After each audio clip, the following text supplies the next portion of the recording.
राघव सिंघानिया की मार से राज सिंघल बेहोश हो गया था और डरी सहमी सिया अपने घुटनों को समेटे हुए दीवार से चिपक कर बैठी हुई थी। राघव सिंघानिया की नजर जैसे ही सिया पर पड़ी, उसकी मासूमियत देखकर एक बार फिर से राघव के दिल में सिया के लिए वही प्यार जाग उठा जो कॉलेज के दिनों में उन दोनों के बीच था। और उन्हीं कॉलेज के दिनों के याद करते हुए राघव सिंघानिया ने सिया की तरफ देखते हुए अपने आप से कहा, तुम आज भी वैसी ही हो सिया, जैसी कॉलेज में थी, उतनी ही भोली, मासूम और प्यारी।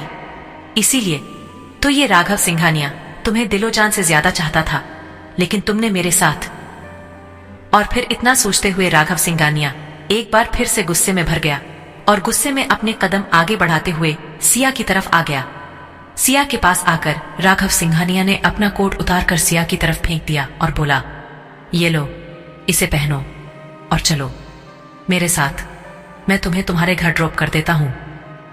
राघव सिंघानिया की कड़क आवाज सुनकर सिया ने अपनी गर्दन ऊपर करते हुए राघव की तरफ देखा और झट से खड़ी होकर राघव के गले लगाकर जोर जोर से रोने लगी।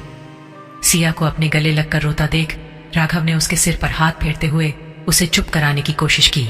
तभी सिया ने राघव सिंघानिया का धन्यवाद करते हुए कहा, थैंक यू राघव, तुमने मुझे उस राज सिंघम से बचा लिया। अगर तुम नहीं आते तो पता नहीं वो मेरे साथ क्या करता। और इतना कहकर सिया सुबक सुबक कर रोने लगी। सिया को रोते देखा राघव सिंघानिया से रहा नहीं गया और उसने उसे कसकर अपने गले लगा लिया। सिया ने जैसे ही देखा कि राघव ने उसे कसकर पकड़ा हुआ है, तो सिया राघव को अपने आप से दूर हटाते हुए बोली, छोड़ो मुझे, मानती हूं कि तुमने मुझे बचाकर बहुत बड़ा एहसान किया है, लेकिन तुम भी कुछ कम नहीं हो। तुमने भी मेरे साथ वही किया था जो वो करना चाहता था, इसलिए दूर हटो मुझसे। सिया के इतना कहते ही राघव सिंघानिया ने एक झटके से सिया को अपने आप से दूर हटाते हुए नीचे जमीन पर गिरा दिया और कड़क आवाज में बोला, मेरा कोट पहनो और चलो यहां से। वैसे भी तुम्हारे पास आकर मुझे तकलीफ के अलावा कुछ नहीं मिला है। राघव की खड़क और रोबदार आवाज सुनकर सिया एकदम दम से खड़ी हो गई और उस जैकेट को अपनी कमर पर बांधते हुए राघव सिंघानिया के साथ उस फैक्ट्री से निकल पड़ी। फैक्ट्री के बाहर राघव सिंघानिया की येलो कलर की लैम्बोर्गिनी कार खड़ी थी, जिसे देखकर सिया चौंक गई और राघव सिंघानिया की तरफ देखते हुए सोचने लगी, क्या राघव जुर्म की दुनिया में इतना आगे बढ़ गया जो उसके पास इतने पैसे आ गए? वैसे भी वो राघव तो उसी दिन मर गया था जब उसने मेरे साथ। अब इस राघव को मैं नहीं जानती। यही सब सोते हुए सिया राघव की गाड़ी के पास खड़ी हो गई, लेकिन राघव ने जब सिया से गाड़ी में बैठने का इशारा, तो सिया कुछ सोचते हुए धीमे कदमों से गाड़ी में बैठ गई। इस वक्त सिया और राघव एक ऐसे सुनसान इलाके में थे जहां कोई आता जाता नहीं था और यह रास्ता शहर से काफी दूर था। राघव और सिया गाड़ी में बैठकर शहर की तरफ जा रहे थे। गाड़ी में बैठी हुई सिया बाहर की तरफ देख रही थी। दूसरी तरफ देख रही सिया के बाल बार बार उसके चेहरे पर आ रहे थे, जो उसके चेहरे की खूबसूरती को और भी बढ़ा रहे थे। गाड़ी चला रहे राघव सिंघानिया की नजर अचानक सिया के चेहरे पर पड़ी तो वो सिया की तरफ देखता ही रह गया। राघव सिंघानिया को अपनी तरफ घूरता देखकर सिया कुछ पल के लिए सहम गई और अपनी नजरें दूसरी तरफ करते हुए अपनी शर्ट को ठीक करने लगी। थोड़ी देर बाद सिया ने दोबारा राघव सिंघानिया की तरफ देखा तो सिया को राघव की आंखों में अपने लिए वही प्यार नजर आ रहा था जो कभी वो उससे करता था। राघव की आंखों में अपने लिए प्यार देखकर सिया ने अपने आप से कहा, काश तुम वही राघव होते जिससे मैंने कभी प्यार किया था, क्योंकि मैं जिस राघव पर मरती थी वो राघव तो उसी दिन मर गया था जिस दिन मेरे नशे की हालत का फायदा उठाकर मेरे साथ जबरदस्ती की थी। तुम मेरे राघव नहीं, राघव सिंघानिया हो जो लोगों को मारता है और सरेआम गुंडागर्दी करता है। और अपने आप से इतना कहते हुए सिया ने राघव से नजरें फेर ली। अब सिया को बार बार वही सब याद आने लगा जो कुछ महीनों पहले उसके साथ हुआ था और सिया की सांसें ऊपर नीचे होने लगी। उसके दिल की धड़कन अचानक से बढ़ने लगी और उसे सांस लेने में तकलीफ होने लगी। सिया की इस हालत को देखकर राघव ने तुरंत ब्रेक लगाया और सिया के चेहरे पर अपना हाथ रखते हुए बोला, क्या हुआ सिया, तुम ठीक तो हो ना? तुम इतनी बेचैन क्यों हो रही हो? सिया, सिया। लेकिन सिया ने राघव की बातों का कोई जवाब दिए बिना अपना मुंह फेर लिया और लंबी लंबी सांसें लेने लगी।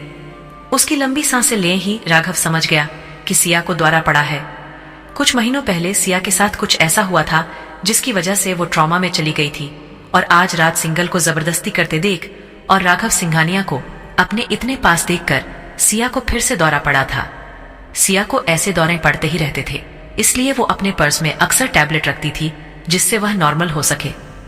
सिया की ऐसी हालत देखकर राघव तुरंत गाड़ी से उतरा और सिया के बैग से टैबलेट निकालकर उसे दे दी और फिर सिया को संभालते हुए अपनी बाहों में भर लिया। कुछ देर बाद सिया नॉर्मल हो गई, लेकिन जैसे ही सिया ने राघव को अपने इतने करीब देखा तो उसने राघव को एक जोरदार धक्का देते हुए कहा, दूर हटो मिस्टर राघव सिंघानिया, ये सब तुम्हारी वजह से ही हो रहा है। तुमने ही मेरी ऐसी हालत की और अब दवाई भी तुम ही खिला रहे हो। पहले मुझे दर्द देते हो और फिर मरहम पट्टी करते हो। क्यों कर रहे हो ऐसा? चले क्यों नहीं जाते मेरी जिंदगी से? और इतना कहकर सिया रोने लगी और अपने आप को कोसते हुए बोली, हे भगवान, आपने मेरी जिंदगी में इतने दर्द क्यों लिखे हैं? पहले मेरी जिंदगी में प्यार की बारिश कर दी और फिर उसी प्यार ने मेरी जिंदगी तबाह कर दी। हर कोई मेरे पीछे पड़ा है, आप मुझे अपने पास क्यों नहीं बुला लेते? या अभी भी और दर्द देने बाकी है मुझे?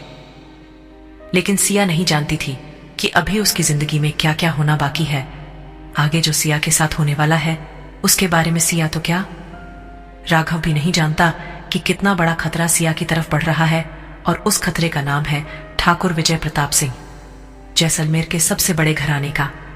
ठाकुर विजय प्रताप सिंह इस वक्त फोन पर किसी से बात करते हुए चिल्लाकर बोला, तुम लोगों के पास आज रात का वक्त है ये पता करने का कि वो लड़की कहाँ छुपी हुई है। अगर तुम लोगों ने पता नहीं लगाया तो तुम लोग कल का सूरज नहीं देख पाओगे। इतना कहकर विजय प्रताप सिंह ने फोन काट दिया और जोर से बड़बड़ाते हुए बोला, आखिर कहाँ छुपी बैठी है वो लड़की?